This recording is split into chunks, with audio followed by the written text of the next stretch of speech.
Muchos de ustedes se preguntarán, ¿por qué suena mi traje cuando yo hago alguna defensa o un ataque? En esta oportunidad se los voy a explicar del porqué del sonido. El sonido se hace a través de la fuerza y del movimiento de la cadera, pero también depende de la correcta ejecución de los puños o defensas. ¿Por qué la correcta ejecución de los puños o la defensa? Muchas veces nosotros cuando vamos a atacar lo hacemos de una manera que no es correcta, siempre con nuestras técnicas de karate. Por ejemplo, el chokosuki.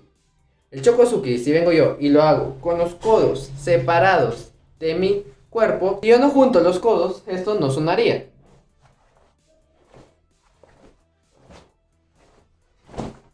Y si suena, solo será por la fuerza del puño y del brazo. Hay un pequeño ruido, pero es solo de la fuerza del brazo. Pero, ¿dónde queda este ruido? Nosotros logramos el sonido con la correcta ejecución de la cadera y el hikite.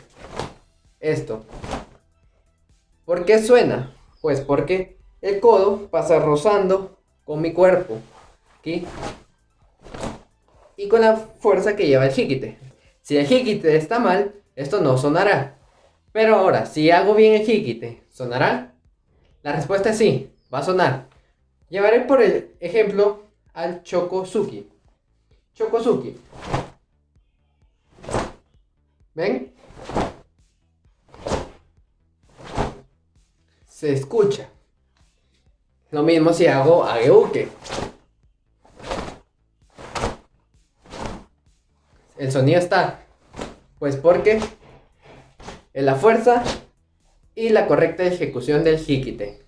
Hikite, recordemos, es llevar el brazo hacia atrás después de hacer un ataque o una defensa que llevemos siempre hacia el final o inicio, que sería hikite.